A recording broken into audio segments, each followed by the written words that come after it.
So let's read my first steps. All babies looks like. ये कहानी है। चलिए पहले जान लेते हैं कि कौन सा इंस्टीट्यूशन से एन आई एस इंस्टीट्यूशन है सीनियर सेकेंडरी का।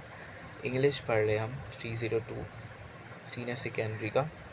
सेक्शन 1 पढ़ते हैं। I have never seen I mean have seen have become a cricketer, and this book was certainly have been written of an eye-eagle relation, Mr. Narayan Mazurkar, have not come into my life. The day I was born, July 10, 1949, it seems that Nan Kaka, as I call him, could have come to me in the hospital on my first day in this world. Notice that a little hole near the top of my left earlobe. The next day he came again and picked up the baby lying on the crib next to my mother. To this utter horror, I discovered that the baby did not have the hole on the left earlobe. The frantic search of the cribs in the hospital followed, and I was eventually located sleeping blissfully beside a fisherwoman, totally oblivious of the commotion I had caused. The mix-up, it appears, followed after the babies had given their birth. हो सकता था मैं cricketer नहीं होता, ये खुद कह रहे हैं सुनील गावस्कर।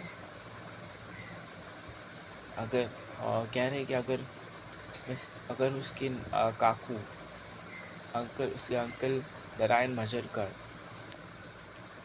नहीं देखते। ये पहले ही जान लेते कि सुनील गावस्कर कब हुए थे। सुनील गावस्कर हुए थे 10 जुलाई को 1949 में। सुनील गावस्कर अपने अंकल को नान काका कहलाते थे जैसे कि। और जब वो पहली बार देखने आए उन्हें हॉस्पिटल में, जब वो पैदा हुए सुनील गावस्कर देखने आए थे, नोटिस किए उनके कानों पर लेफ़्ट ईयर लोब पर एक छेद। दूसरे दिन उन्होंने हाथ में उठाया और वापस मम्मी को दे दिया। उन्होंने लेफ़्ट ईयर लोब तो डिस्कवर कर ही लिया था, छेद है वहाँ पे। उसके बाद जब उन्होंने हॉस्पिटल में देखा, हॉस्पिटल में हर बच्चे को नहलाने के बाद नहलाया जाता है। जब भी पैदा होता था तो उसके बाद नहलाया जाता था। तो इसके बाद एक्सचेंज हो गया, तो उसके काका ने उनके फॉलो किया था कि लेफ़्ट ईयरलोब में छेद है। तो उन्होंने जब सुनील गावस्कर की मम्मी के पास में वो बच्चा वापस दिया गया नहलाने के बाद, तो सुनील गावस्कर की काकू ने नोटिस किया कि वहाँ पे तो छेद था, पहले मैंने लिया था, इस वक्त तो छेद नहीं है, ज़रूर कुछ ना कुछ तो गड़बड़ है। तो बाद में मालूम पड़ा कि फिशर वुमन के पास सुनील गावस्कर है। Providence had helped me retain my true identity, and in the process started the course of my life. I have often wondered what would have happened if nature had not marked me out and given me my guard by giving me the small hole on my left earlobe, and if Nankaka had not noticed this abnormality, perhaps I have grown to be an obscure fisherman, trawling everywhere along the west coast. And what about the baby who for a spell took my place and do not know if he'd interested, whether he will ever read this book? I can only hope that if he does, he will start taking a little more interest in Sunil Gavaskar. तो सुनील गावस्कर ये कह रहे हैं कि हो सकता था कि ये मेरा जो पहचान हुआ लेफ़्ट ईयर लोब बहुत ही काम आया ये। और ये जो भी हुआ था लेफ़्ट ईयर लोब के कारण मैं बच गया, और नान काका ने अच्छा हुआ नोटिस कर लिया। ये हो सकता था कि अगर नहीं नोटिस करते तो मैं कोई मछली बेचता आज, और कहीं वेस्ट कोस्ट में मछली बेचा करता। तो वो और वो बेबी जो बेबी मेरा जगह लिया ले लिया था। मैं नहीं जानता कि वो बेबी जो मुझे रिप्लेस करता वो क्रिकेट खेलता या नहीं खेलता, लेकिन मैं ये जानता हूँ कि अगर वो मेरा किताब पढ़ना होगा अभी इस वक्त, तो आई एम तो शायद वो मेरे में ज़्यादा इंटरेस्ट और होगा। सेक्शन 2 में रीड करते हैं, how did Sunil Gavaskar playing cricket who help in develop his talent as a cricketer. Let's read on. My most favorite collection of childhood cricket playing days is the time when I almost broke my mother's nose. She tried to hold to me in the small gallery of our house where we played our daily match with a tennis ball. Since the area was small, she would kneel down to bowl, or rather lob the ball to me. I hit one straight back and caught her bang on the nose. She started bleeding. Although it was a tennis ball, the distance between the two of us was very short, which accounts for the force with which the ball hit at her. I was frightened, but she struggled it off, washed her face as the bleeding stopped. We continued the game, but for the rest of the day, it was only forward defense for me. I restrained myself and played no attacking shot. Section 2 में ये जानेंगे कैसे Sunil Gavaskar cricket खेलना शुरू किया और उनकी talent को डेवलप करने में किसने उनका हेल्प किया। जी हाँ, उनकी मम्मी ने हेल्प किया था। तो सुनील गावस्कर की मेमोरीज़ के कलेक्शन में ये भी है शामिल। जब भी वो क्रिकेट खेलते थे तो उनकी मम्मी, जैसे कि जहाँ पे वो क्रिकेट खेलते थे बचपन में, तो जगह बहुत छोटा था, तो उनकी मम्मी जो झुक कर नील डाउन करके बॉलिंग करती थी। कभी कभी खेलते हुए नाक में भी लग जाता था, चोट लग जाता था, ब्लीडिंग्स भी हो जाता था, फिर भी उसकी मम्मी उन्हें क्रिकेट सिखाने के लिए, खेलने के लिए, डेली टेनिस बॉल से क्रिकेट खेलने के लिए खेलती रही और ब्लीडिंग एक बार रुक नहीं रहा था, मुँह धोकर फिर खेली। और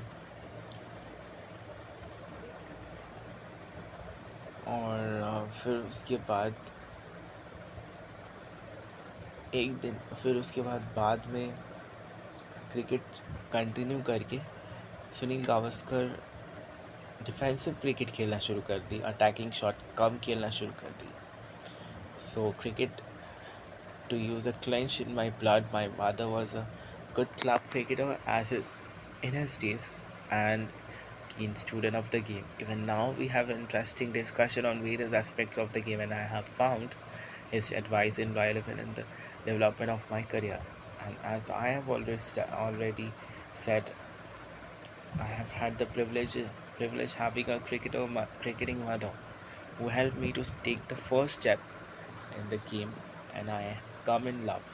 My uncle Madhav Mantri, who played for India in 4 official tests, through not very successfully, was a force to reckon with in first class games whenever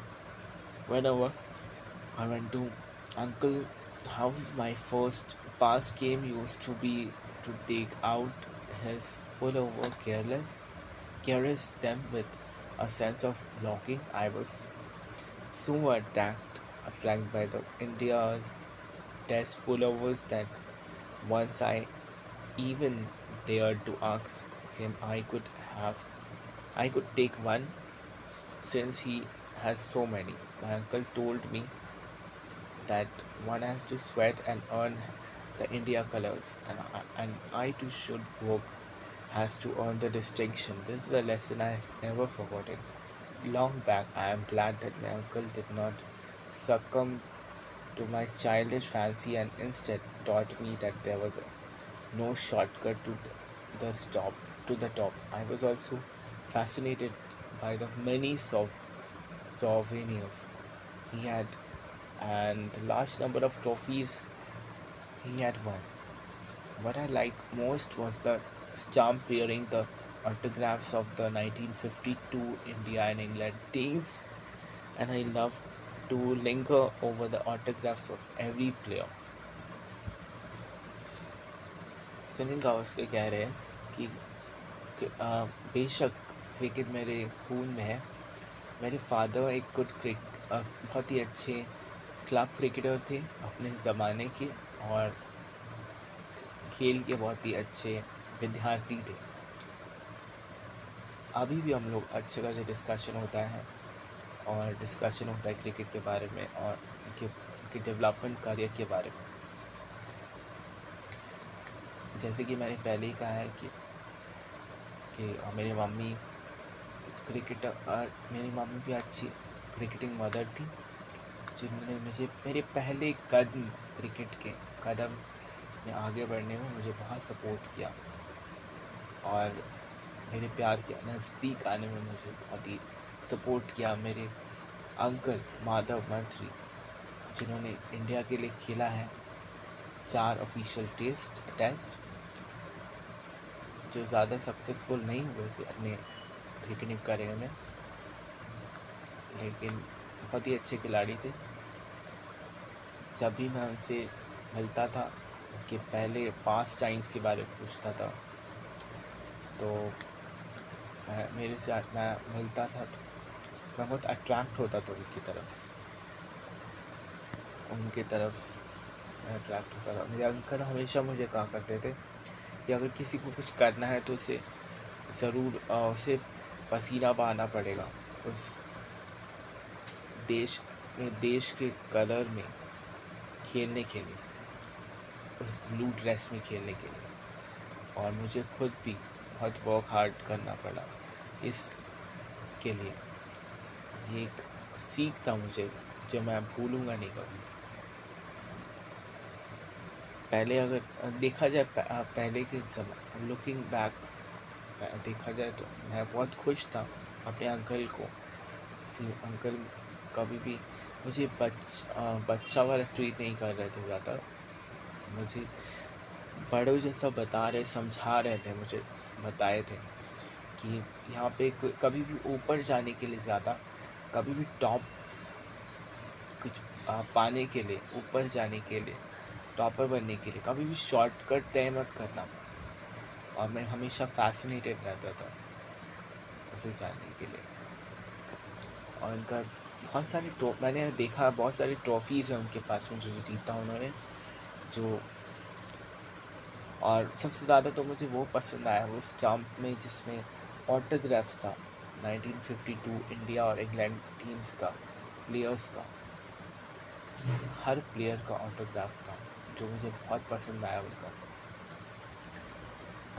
So right from the beginning, I wanted to become a batsman, and I hated losing my wicket.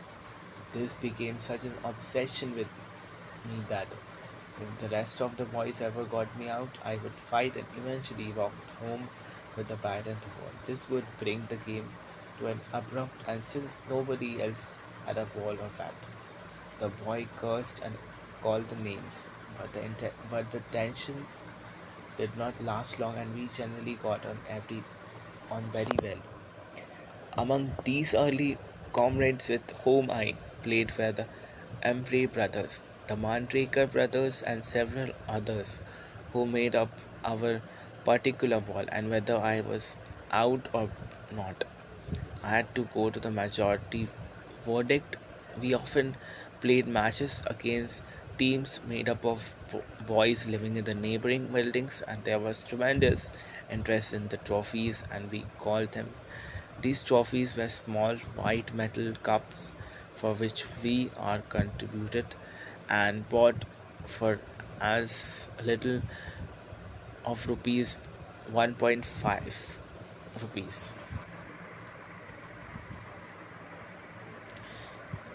शुरुआत से ही मैं एक अच्छे batsman बनना चाहता था, और मुझे हारना बिल्कुल भी पसंद नहीं था।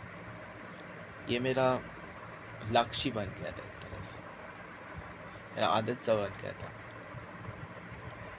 अगर दूसरे लड़के मुझे आउट कर देते तो मैं लड़ना शुरू कर देता था और मैं चले जाता था, क्योंकि और दूसरे लोगों के पास बैट बॉल नहीं थी तो मैं लेकर चले जाता था, और सब मुझे अलग अलग नाम से बुलाते थे, लेकिन वो ज़्यादा देर तक टेंशन नहीं रहता था, फिर ठीक हो जाता था। तो जिन लोगों के साथ मैं खेलता था, अम्पे ब्रदर्स थे और मंजरेकर ब्रदर्स था, और कुछ और भी थे जो मेरे हमारे टीम में रहते थे। जब भी मैं बैटिंग करता था, वो लोग डिसाइड करते थे कि अपील करना एक साथ, तो हर बॉल में अपील करना, अगर आउट हुआ या फिर नॉट आउट मैटर नहीं करता, हर बॉल में अपील करना। और मैं मेजॉरिटी के थ्रू से मैं बच जाता था। हम हमेशा खेलते थे क्रिकेट अगेंस्ट टीम्स दूसरे टीम्स के अगेंस्ट में, और नेबरिंग बिल्डिंग में से अगेंस्ट खेलते थे बहुत ही, और उसमें ट्रॉफीज़ भी मिलता था। ट्रॉफीज़ बहुत ही छोटा सा रहता था, जो सादा सा मेटल कप्स रहता था, जिसमें हम लोग सब कंट्रीब्यूट करते थे ₹1.5 करके। तो ये थे हमारे फर्स्ट चैप्टर सीनियर सेकेंडरी के इंग्लिश बुक से, NIS के सीनियर सेकेंडरी इंग्लिश बुक से 302 सीनियर सेकेंडरी। आई होप आप सभी को पसंद आया हो। मिलते हैं आगे की मिलते हैं आगे सेकेंड चैप्टर में, English 302 senior secondary NIS। Good bye.